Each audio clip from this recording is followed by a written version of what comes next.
하겠습니다. 하나님께서 오늘 우리에게 주시는 말씀은 시편 33편 1에서 22절의 말씀입니다.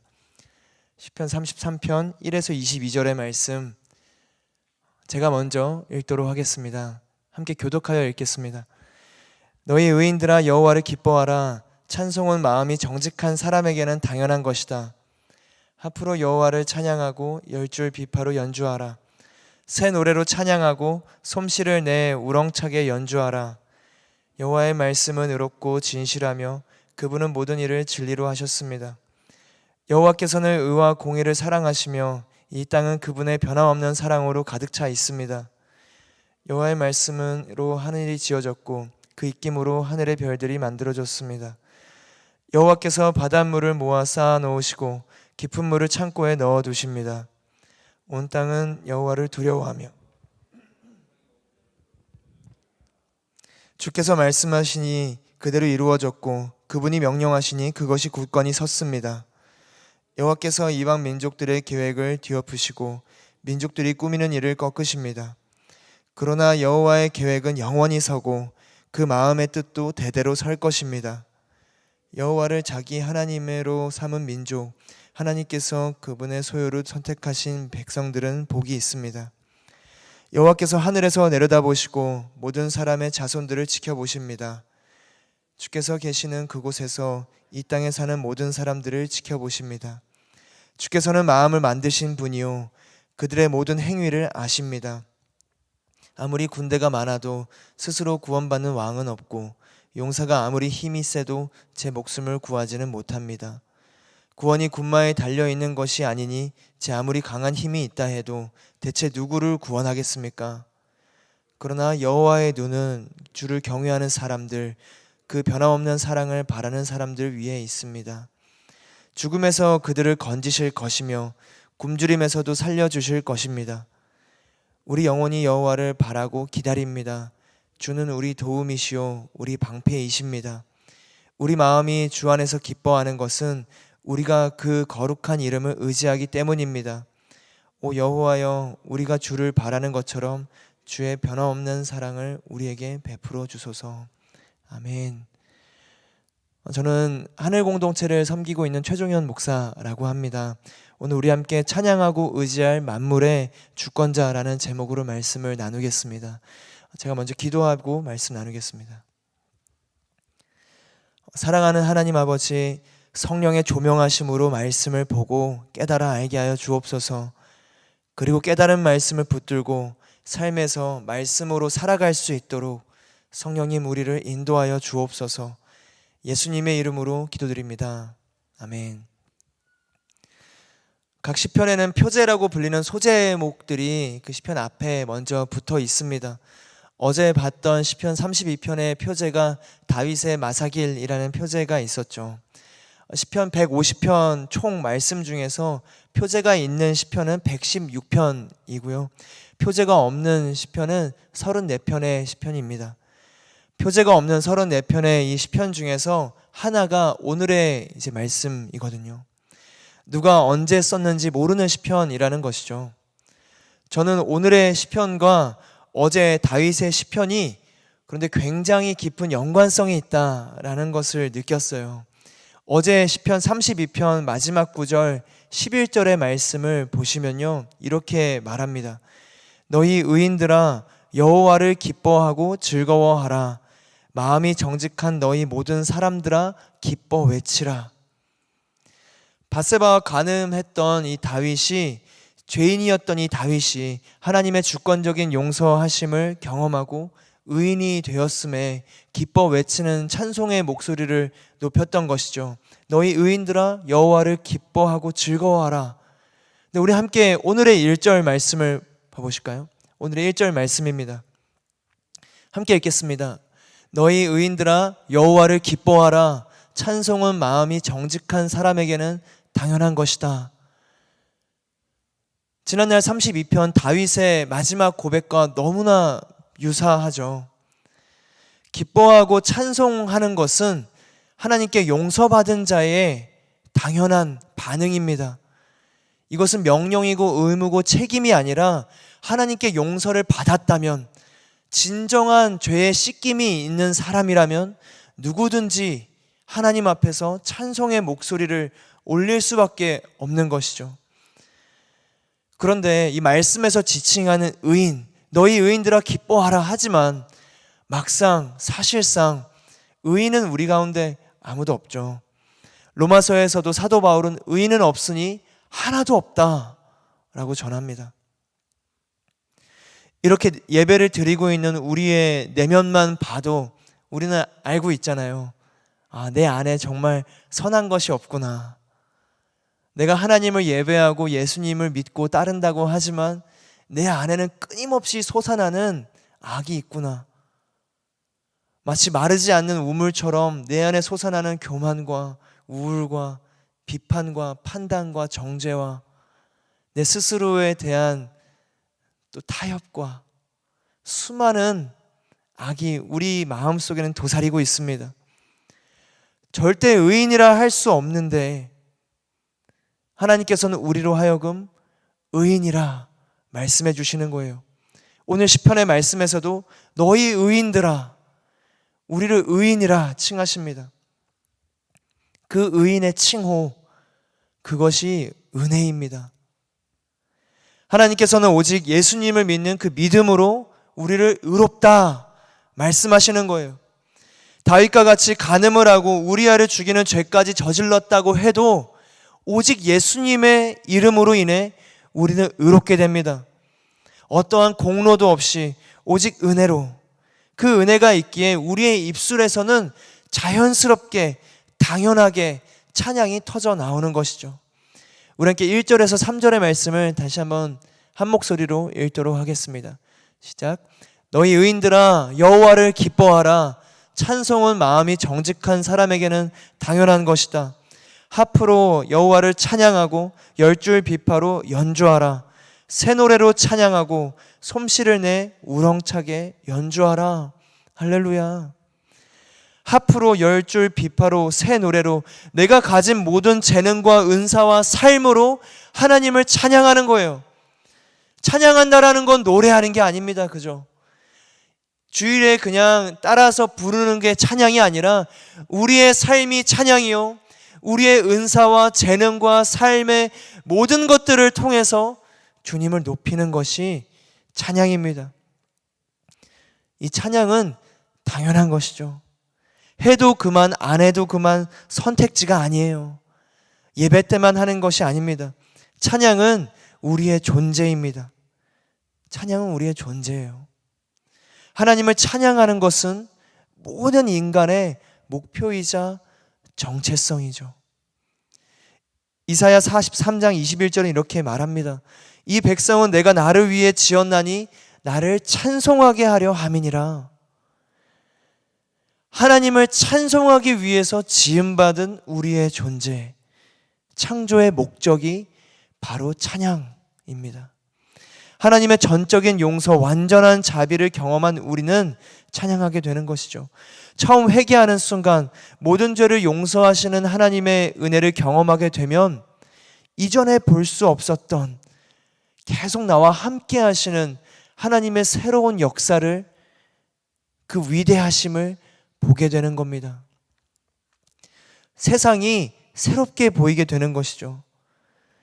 오늘 시편의 저자는 세상에서 펼쳐진 하나님의 새로운 위대하심을 발견하고 찬양합니다.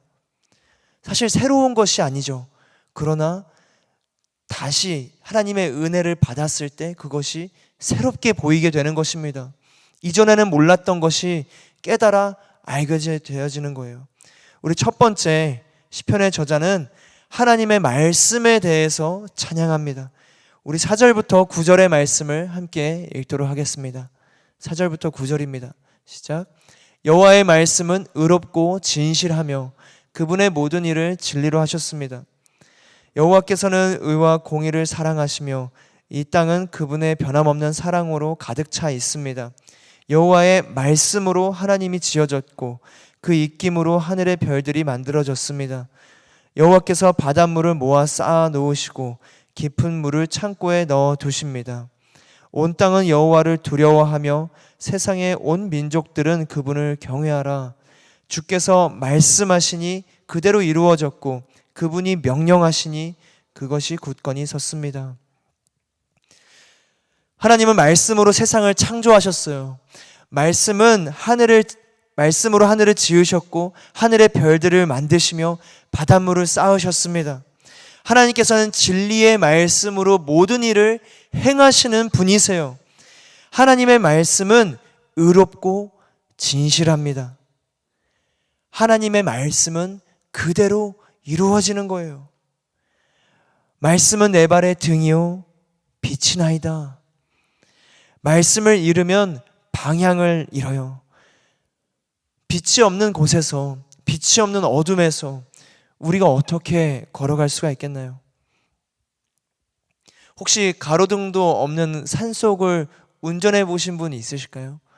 가로등도 없는 산속을 운전하다가 전 가끔 이제 헤드라이트를 꺼보신 분 혹시 있으실까요? 전 한번 호기심에 운전을 하다가 헤드라이트를 딱 꺼본 적이 있거든요. 등을 딱 끄는 순간 주변이 칠흑 같은 어둠으로 한순간에 변하는 거예요. 그리고 정말 아무것도 보이지가 않습니다. 아무것도. 그나마 달빛이 있으면 조금은 보일 텐데 달빛도 없는 날에는 어둠에 둘러싸이는 거예요. 자동차는 계속 앞으로 가고 있는데 어디로 가는지 앞이 보이지가 않는 것이죠. 저는 등을 끈 지 1초 만에 정말 순간 몰아치는 두려움을 경험할 수 있었습니다. 아무것도 안 보이는데 가고 있는 거예요. 그거 두렵습니다. 그리고 그 두려움에 다시 등을 켰어요. 말씀 없는 삶은 이와 같습니다. 말씀이 없는 삶은 깊은 산속에서 등을 끄고 운전하는 것과 같아요. 삶은 계속 앞으로 향하고 있는데 앞에 등이 없는 거죠. 두려운 겁니다. 말씀이 있어야 우리는 넉넉한 평안으로 그 길을 걸어갈 수 있는 거예요. 달려갈 수 있는 겁니다. 말씀이 우리의 등이요 빛이 되기 때문에 그렇죠. 그렇게 우리는 날마다 이 말씀을 찬양합니다. 사랑의 언약을 그대로 이루시며 우리의 삶을 이끄시는 주의 말씀, 그 말씀이 육신되어서 우리 가운데 오신 예수 그리스도가 계시기에 우리는 오늘도 삶을 살아나가며 두려움이 아니라 평안으로, 감사로, 기쁨으로 이 삶을 걸어나가게 되는 것이죠. 그렇기에 우리는 찬양하게 되는 겁니다. 이 말씀으로 인해 우리는 찬양합니다. 두 번째, 세상에 펼쳐진 하나님의 위대하심에 대한 시편 저자의 찬양은 하나님의 계획에 대한 찬양입니다. 우리 함께 10절에서 12절의 말씀을 읽도록 하겠습니다. 시작. 여호와께서 이방 민족들의 계획을 뒤엎으시고 민족들이 꾸미는 일을 꺾으십니다. 그러나 여호와의 계획은 영원히 서고 그 마음의 뜻도 대대로 설 것입니다. 여호와를 자기 하나님으로 삼은 민족, 하나님께서 그분의 소유로 선택하신 백성들은 복이 있습니다. 하나님께서는 세상을 만드시고 내버려 두시는 분이 아니세요. 세상 역사는 영원한 하나님의 계획 가운데 여전히 있습니다. 이방 민족들이 수많은 계략과 모략으로 이 세상을 정복하려고 할지라도 하나님은 그 모든 것보다 크신 분이시죠. 모두가 점차 어두워져가는 세상이다, 희망이 없고 점차 무너져간다 말할지라도 하나님의 영원한 계획은 멈추지 않는 줄로 믿습니다. 하나님은 지금도 살아 역사하시는 줄로 믿습니다. 하나님의 영원한 계획은 지금도 우리의 삶을, 이 세상을 이끌어 나가고 계시는 거예요. 11절의 말씀처럼 여호와의 계획은 영원히 서고 그 마음의 뜻도 대대로 설 것입니다. 아멘. 그렇기에 우리는 찬양하는 거예요. 어두운 삶의 골짜기 속에서도 찬양하는 겁니다. 무화과 나무가 무성하지 못하고 포도나무에 열매가 없고 감람나무에 소출이 없고 밭에 먹을 것이 없고 우리의 양이 없고 외양간에 소가 없을지라도 우리는 찬양합니다. 왜요? 완전하신 하나님의 계획을 믿기 때문에 그렇습니다. 우리 뇌의 무게가 약 1.3kg 정도 된다고 하죠. 1.3kg. 이 작은 뇌가 인생을 계획하고 준비하고 고민한다고 했을 때 너무 위험 부담이 크지 않나요? 이 1.3kg가 내 삶을 이끌어간다. 너무나 불안하고 무서운 길입니다. 제가 투자 쪽은 잘 모르지만 투자를 또 잘 아시는 우리 성도님들이 보시기에 1.3kg에 투자하는 인생이 올바른 투자처럼 여겨지는지, 제가 투자 잘 모르지만 이렇게 투자하지는 않을 것 같아요. 논리적으로도 영원한 하나님의 계획에 맡기는 게 더 안전한 것 같습니다. 하나님의 계획은 선하시며 완전하시죠. 지금 우리가 하나님의 계획 가운데 이렇게 예배를 드리며 말씀의 등불 앞에 서 있잖아요. 그래서 우리 사랑하는 성도님들, 전에도 계셨고 지금도 계시고 장차 오실 예수님, 그 완전하신 계획 앞에 찬양하는 저와 여러분이 되기를 주님의 이름으로 축복합니다. 우리 세 번째, 세상에 펼쳐진 하나님의 위대하심 앞에 시편 저자의 찬양은 하나님의 시선에 대한 찬양입니다. 우리 함께 13절에서 19절의 말씀 함께 읽도록 하겠습니다. 시작. 여호와께서 하늘에서 내려다보시고 모든 사람의 자손들을 지켜보십니다. 주께서 계시는 그곳에서 이 땅에 사는 모든 사람들을 지켜보십니다. 주께서는 마음을 만드신 분이요 그들의 모든 행위를 아십니다.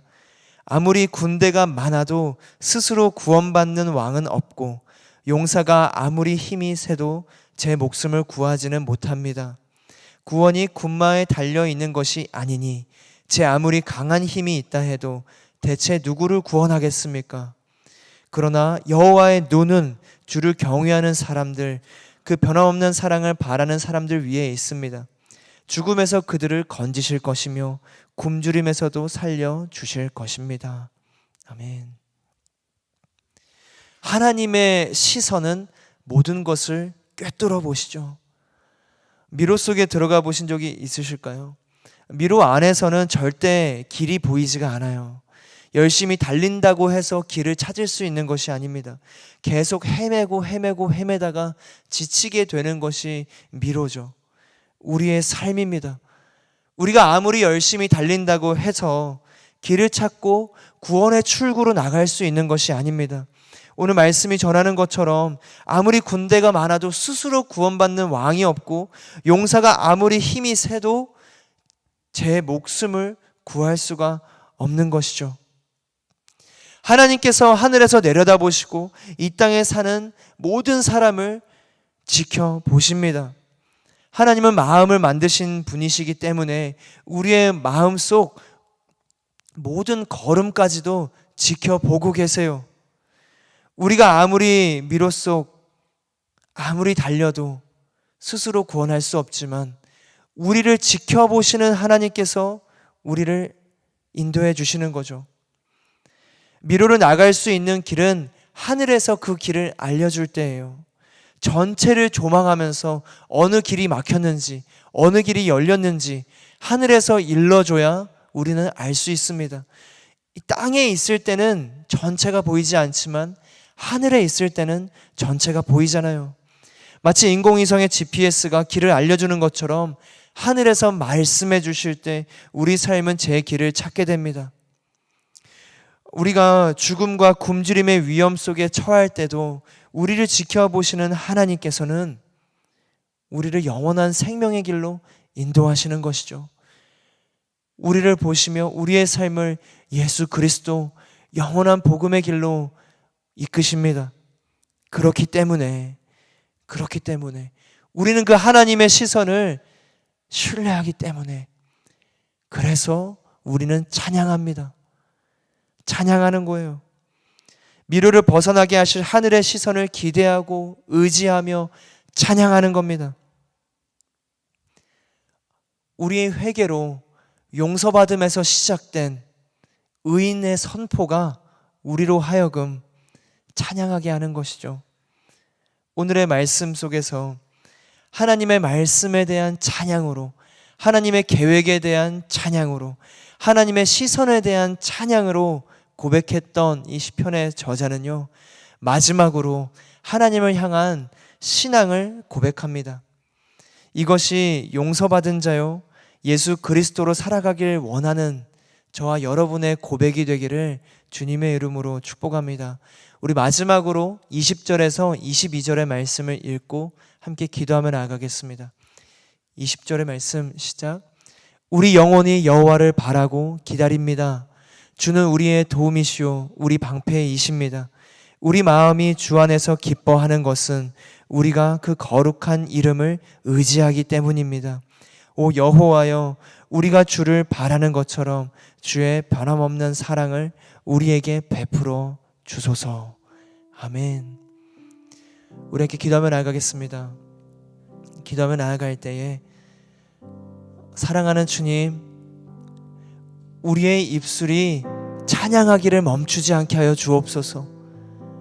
그 전에 인생에 좋은 일이 있을 때 찬양하는 것이 아니라 정말 풍랑 속에 있을 때조차도, 어느 누가 봐도 찬양할 근거가 없을 때라도 찬양하는 우리의 영혼이 되게 하여 주옵소서.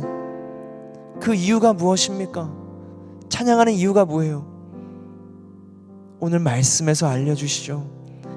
하나님의 영원한 말씀이 있기 때문에, 하나님의 완전하신 계획이 있기 때문에, 우리를 날마다 지켜보시는 하늘의 시선이 있기 때문에 우리는 찬양합니다. 사랑하는 주님, 찬양하게 하여 주옵소서. 내 영혼아 찬양할지어다. 내 영혼아 깨어 찬양할지어다. 우리 함께 주님의 이름을 부르짖으며 찬양의 입술을 소망하며 기도하며 나아가겠습니다. 주여.